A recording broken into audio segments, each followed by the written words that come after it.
कि कैसे हम सेम पीस ऑफ लैंड पे प्रोडक्शन को इंक्रीज कर सकते हैं, कि क्या उस एक सेम पीस ऑफ लैंड पे कल्टीवेशन करके उसको ओवर यूज करने से वो सस्टेन कर पाएगा। और साथ ही हम जानेंगे कि पालमपुर की फैमिलीज में लैंड का डिस्ट्रीब्यूशन कैसा है। तो चलिए स्टार्ट करते हैं। पहले पढ़ते हैं विल द लैंड सस्टेन। अब हमें पता है कि लैंड जो है वो एक नेचुरल रिसोर्स है, मतलब नेचर का दिया हुआ, इसीलिए उसका ठीक से यूज करना बहुत ही इम्पोर्टेंट है। रिपोर्ट्स बताते हैं कि मॉडर्न फार्मिंग मेथड्स की वजह से हम लोग लैंड का ओवर यूज कर रहे हैं। अब आप कहेंगे कि ओवर यूज क्या है? कोई बात नहीं, मैं बताती हूँ।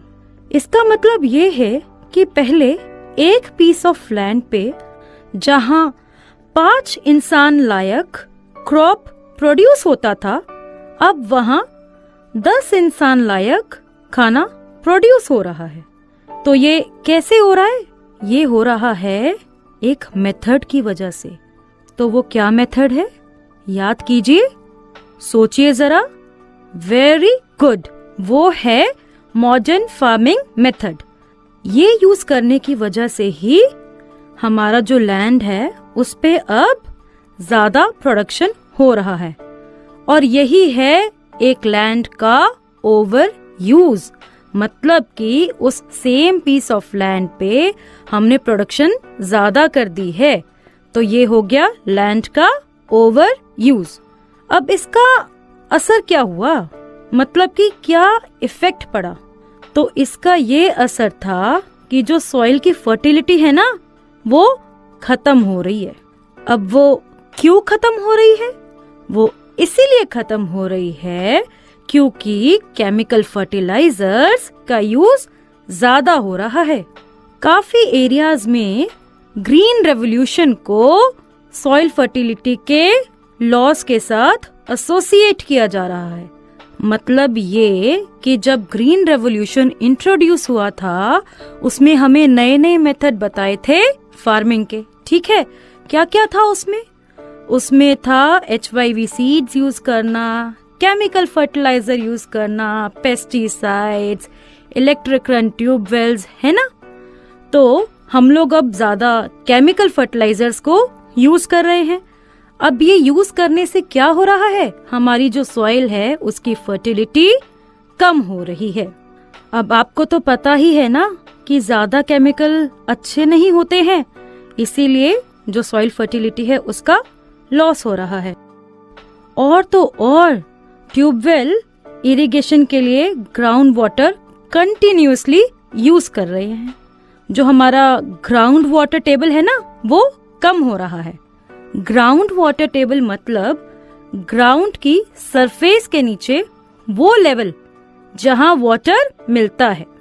एनवायरमेंटल रिसोर्सेस जैसे कि सॉइल फर्टिलिटी, ग्राउंड वाटर, इनको बनने में ना बहुत ईयर्स लग जाते हैं, और अगर एक बार ये खराब हो गए या खत्म हो गए तो इनको रिस्टोर करने में बहुत टाइम लगेगा और बहुत डिफिकल्ट भी होगा। नेचर के दिए हुए है ना, इसीलिए तो हमें इन रिसोर्सेज को बचाना चाहिए, जिससे कि एग्रीकल्चर में हमारे फ्यूचर में डेवलपमेंट होता रहे।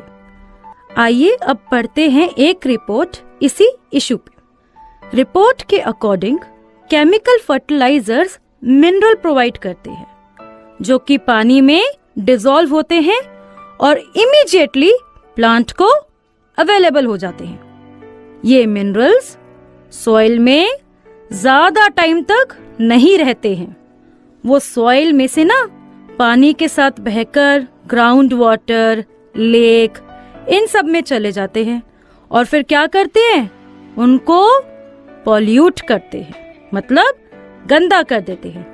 ये केमिकल फर्टिलाइजर्स सॉइल में प्रेजेंट इम्पोर्टेंट बैक्टीरिया और दूसरे माइक्रो ऑर्गेनिजम्स उनको भी मार देते हैं। अब इसका मतलब ये है कि इनके यूज के कुछ टाइम बाद ही सॉइल पहले से कम फर्टाइल हो जाती है।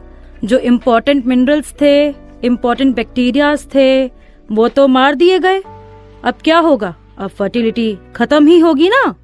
केमिकल फर्टिलाइजर्स की कंजम्पशन पंजाब के स्टेट में हाईएस्ट है, मतलब कि सबसे ज्यादा है।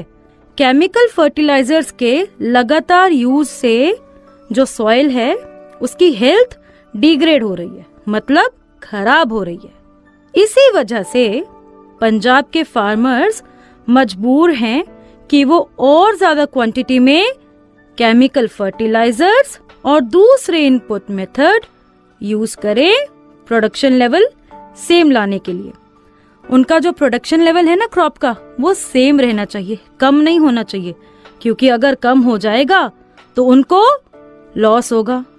अच्छा, अब इससे क्या हो रहा है? अब वो ज्यादा केमिकल फर्टिलाइजर्स को यूज कर रहे हैं, तो जो कॉस्ट है ना कल्टीवेशन करने का, वो बढ़ रहा है।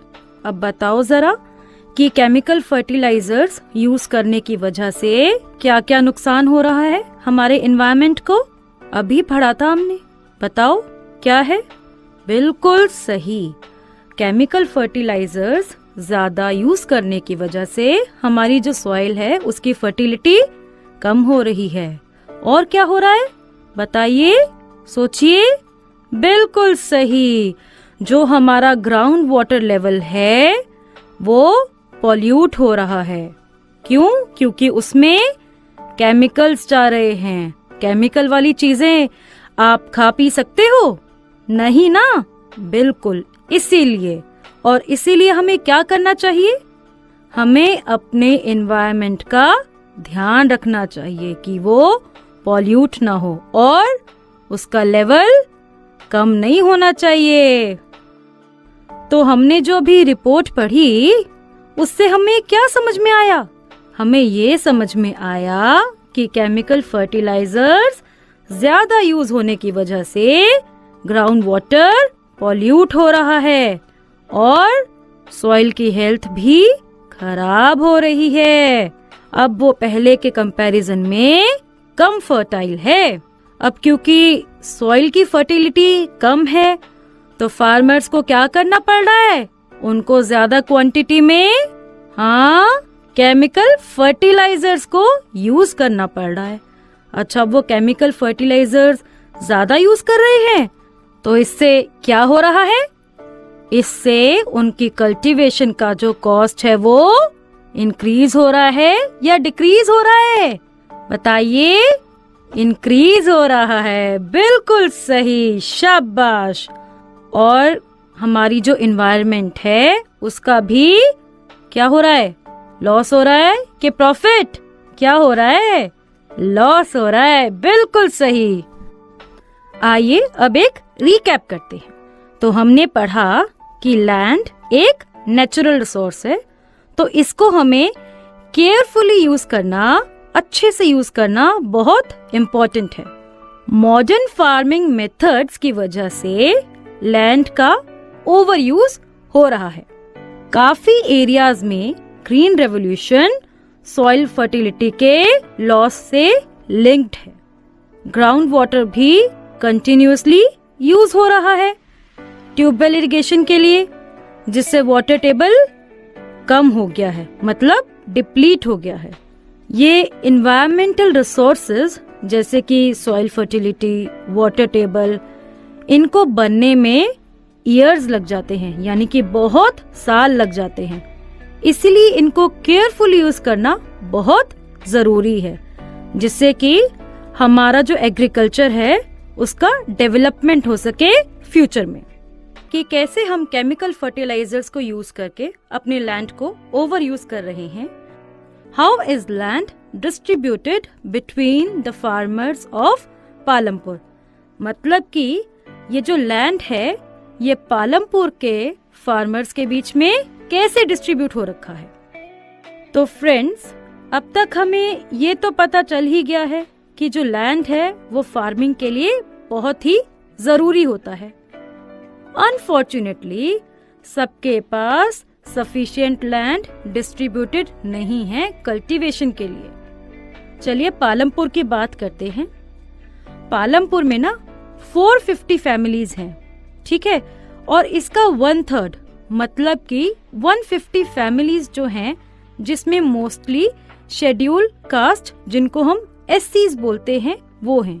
और ये लैंडलेस है, मतलब कि इनके पास कल्टीवेशन करने के लिए जमीन नहीं है। जो बची हुई फैमिलीज है ना, उनमें से 240 फैमिलीज छोटे प्लॉट्स पे कल्टीवेशन करती हैं, जो कि 2 हेक्टेयर से भी कम है साइज में। इन प्लॉट्स से ज्यादा इनकम नहीं हो पाती है इन फैमिलीज को। तो बताइए कितनी फैमिलीज हैं जिनके पास 2 हेक्टेयर से भी कम लैंड है साइज में? अभी बताया था मैंने। क्या है, कितनी है? 240। बिल्कुल सही।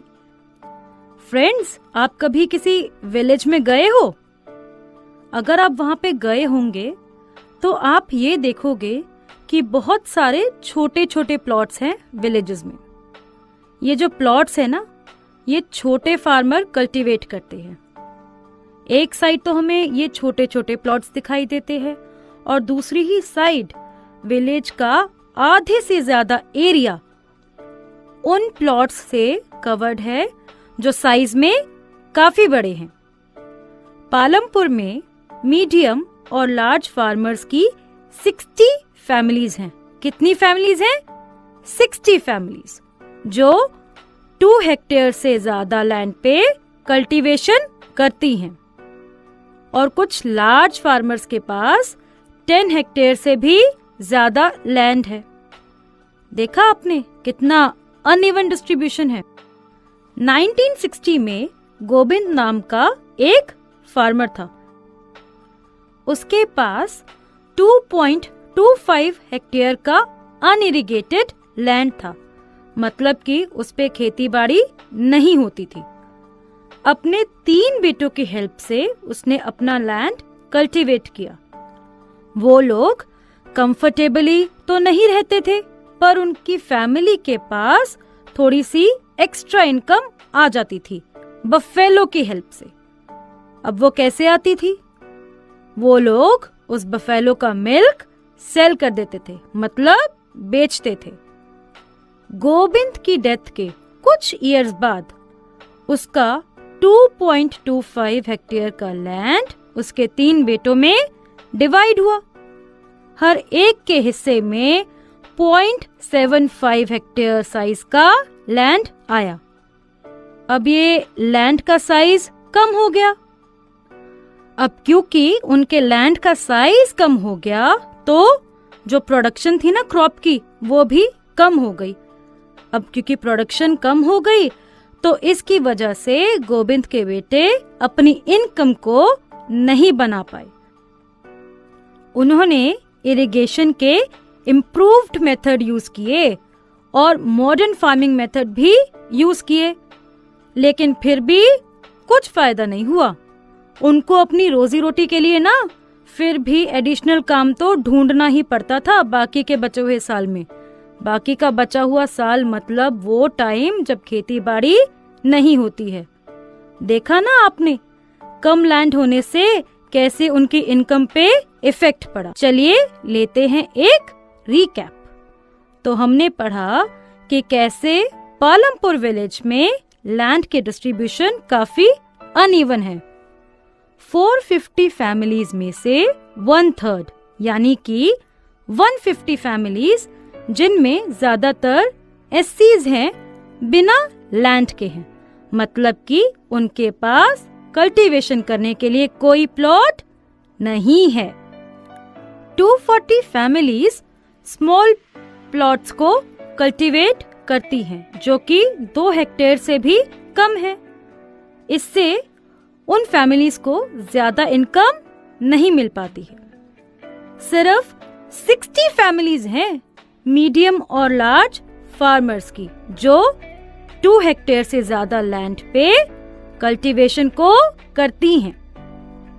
इनमें से कुछ लार्ज फार्मर्स के पास तो 10 हेक्टेयर से भी ज्यादा लैंड है कल्टीवेशन के लिए। ज्यादा लैंड का मतलब ज्यादा प्रॉफिट।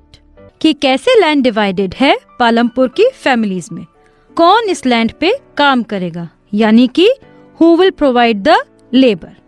तो फ्रेंड्स, लैंड के बाद लेबर नेक्स्ट इम्पोर्टेंट फैक्टर है प्रोडक्शन का। फार्मिंग में बहुत हार्ड वर्क लगता है, इसीलिए छोटे फार्मर्स अपनी फैमिलीज के साथ ही अपने फील्ड्स कल्टीवेट करते हैं। ऐसे में ये लोग अपना खुद का लेबर प्रोवाइड करते हैं फार्मिंग के लिए। जो मीडियम और बड़े फार्मर्स होते हैं ना, वो फार्म लेबरर्स को हायर करते हैं अपने फील्ड पे काम करने के लिए। स्मॉल, मीडियम और लार्ज फार्मर्स के बारे में तो आपको हमने बताया ही था, है ना। अब ये फार्म लेबरर्स आते कहाँ से हैं? ये फार्म लेबरर्स या तो उन फैमिलीज से आते हैं जिनके पास कोई लैंड नहीं है, मतलब वो लैंडलेस हैं, या उन फैमिलीज से आते हैं जिनके पास छोटे प्लॉट्स हैं। That means these farm laborer either come from landless families or from families cultivating small plots of land. Farmers की तरह फार्म लेबरर्स के पास वो जो क्रॉप्स ग्रो करते हैं उनका राइट नहीं होता है, क्योंकि वो फील्ड उनका नहीं है, इसलिए उनका कोई राइट भी नहीं है। पर ये जो फार्म लेबरर्स काम करते हैं ना, उनको वेजेस यानी कि सैलरी जरूर मिलती है। वेजेस कैश की फॉर्म में हो सकती है या फिर काइंड यानी कि क्रॉप की फॉर्म में भी हो सकती है। मतलब कि जो फार्म लेबरर्स ग्रो कर रहे हैं लैंड पे, जो प्रोड्यूस कर रहे हैं, वही उनको बड़े फार्मर्स एज सैलरी दे देते हैं। कभी कभी इन लेबरर्स को मील्स भी मिलते हैं एज वेजेस। वेजेस जो है ना, वो वेरी करती हैं डिफरेंट रीजन में, डिफरेंट क्रॉप में, एक एक्टिविटी से दूसरी एक्टिविटी में, जैसे कि हार्वेस्टिंग, सोइंग। मतलब कि डिफरेंट जगह पे वेजेस जो है वो डिफरेंट होंगी। अलग अलग क्रॉप के लिए वेजेस अलग अलग होंगी, क्योंकि कोई क्रॉप के लिए ज्यादा मेहनत लगती है, कोई क्रॉप उगाने के लिए कम मेहनत लगती है। और ऐसे ही जो एक्टिविटीज होती हैं जैसे कि हार्वेस्टिंग, सोइंग, हो सकता है कि हार्वेस्टिंग में ज्यादा टाइम लग जाए और हो सकता है सोइंग में कम टाइम लग जाए, तो इसी के ऊपर डिपेंड करती हैं लेबरर्स की वेजेस। एम्प्लॉयमेंट की टाइम ड्यूरेशन में भी काफी वेरिएशन होता है। एक फार्म लेबरर डेली बेसिस पे भी एम्प्लॉयड हो सकता है, या फिर एक पर्टिकुलर फार्म एक्टिविटी जैसे हार्वेस्टिंग के लिए एम्प्लॉयड हो सकता है, या फिर पूरे के पूरे ईयर के लिए भी एम्प्लॉयड हो सकता है। तो बताओ किस चीज पे डिपेंडेंट है फार्म लेबरर्स की वेजेस? अभी पढ़ा हमने, किस चीज पे डिपेंडेंट है? वो डिपेंडेंट है रीजन पे, क्रॉप पे और एक्टिविटी पे, जैसे कि हार्वेस्टिंग, सोइंग। और ये बताओ कि ये जो मीडियम और बिग फार्मर्स हैं, ये अपने फार्म पे किनको एम्प्लॉय करते हैं? किनको करते हैं बताइए? अभी बताया था मैंने, फार्म लेबरर्स को। Very good. और ये फार्म लेबरर्स होते कौन हैं? ये फार्म लेबरर्स कौन होते हैं? ये वो होते हैं जो लैंडलेस हैं। बिल्कुल सही, जिनके पास लैंड नहीं है। या फिर ये उन फैमिलीज से होते हैं जो जिनके पास छोटे प्लॉट्स है। Very good. चलिए अब एक कहानी पढ़ते हैं दला और रामकली की। दला एक लैंडलेस लेबरर है जो डेली वेज पे काम करता है पालमपुर में। इसका मतलब ये कि उसे रोज काम ढूंढना पड़ता है। अगर वो काम नहीं ढूंढेगा तो वो उस दिन पैसे नहीं कमा पाएगा। अब अगर पैसे नहीं कमा पाएगा तो खाना भी नहीं खा पाएगा। गवर्नमेंट के अकॉर्डिंग फार्म लेबरर्स की जो मिनिमम वेज है वो ₹300 पर डे है, पर दला की डेली इनकम सिर्फ ₹160 है। अच्छा, ये जो गवर्नमेंट वाली वेजेस है ना, ये government time to time revise करती रहती है। ठीक है। दला और रामकली के बीच कॉन्वर्सेशन कुछ ऐसा हुआ जिसमें दोनों ही अपने प्रॉब्लम्स एक दूसरे के साथ शेयर कर रहे हैं। जहां दला परेशान है कि इन दिनों काम बहुत ही कम है, सिर्फ बड़े फार्मर्स ही उनको हायर करते हैं, वही रामकली का कहना है कि बड़े फार्मर्स हार्वेस्टर खरीद रहे हैं जिससे कि काम और कम है। सारा ह्यूमन लेबर का काम फार्मर्स अब मशीन की हेल्प से करते हैं। हार्वेस्टिंग के लिए हार्वेस्टर्स, थ्रेशिंग के लिए थ्रेशर्स, वीड हटाने के लिए वीडीसाइड, ये सारी की सारी मशीनरीज यूज कर रहे हैं। ऐसे में इनको काम कौन देगा?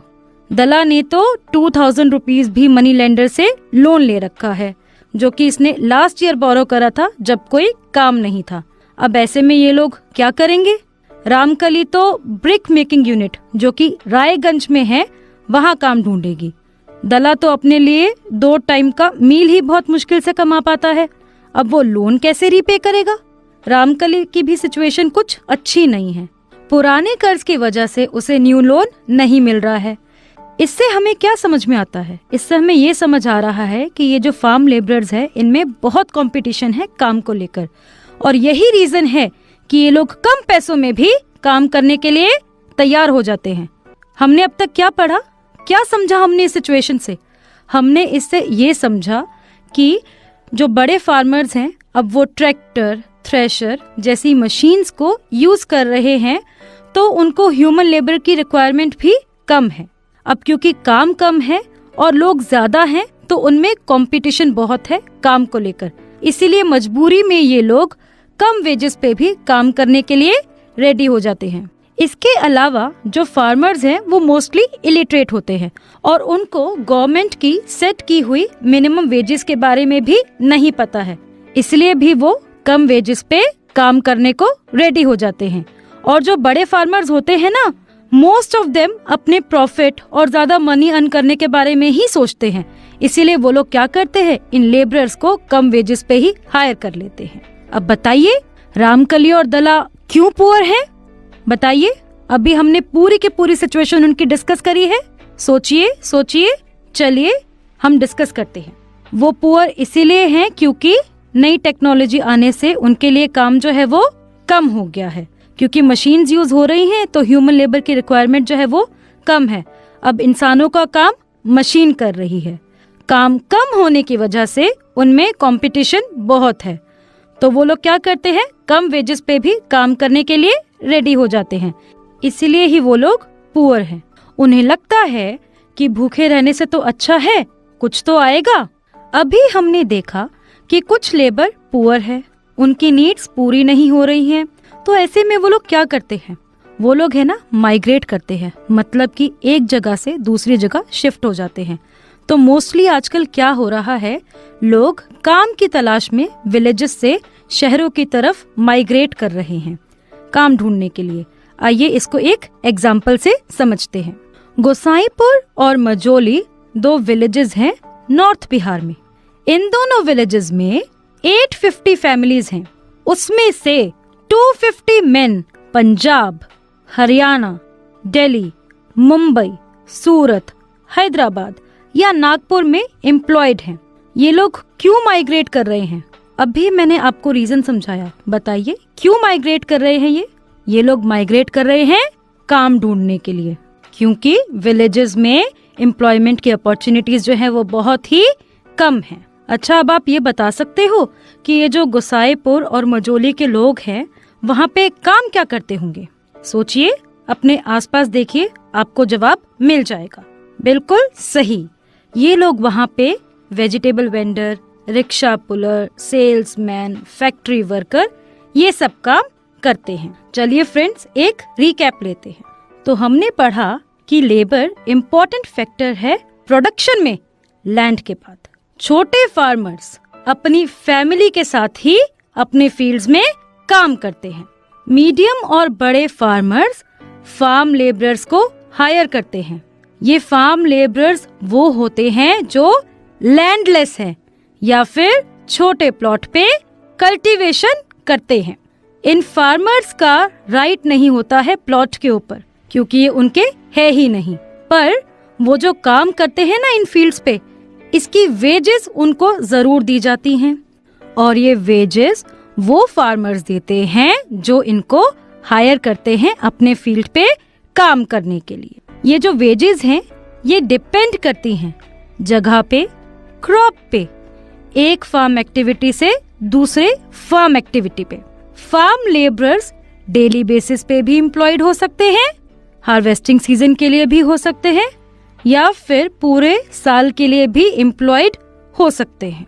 हमने ये भी पढ़ा कि जो फार्म लेबरर्स हैं वो कम वेजेस पे भी काम करने के लिए रेडी हो जाते हैं, क्योंकि मॉडर्न मशीनरी जैसे कि ट्रैक्टर, थ्रेशर यूज करने से ह्यूमन लेबर की रिक्वायरमेंट बहुत ही कम हो गई है। ऐसे में काम को लेके कंपटीशन बहुत ज्यादा बढ़ गया है, और क्योंकि फार्मर्स इलिटरेट होते हैं तो उनको गवर्नमेंट की सेट की हुई वेजेस का आइडिया भी नहीं होता है, इसीलिए वो लोग कम वेजेस पे भी काम करने में रेडी हो जाते हैं।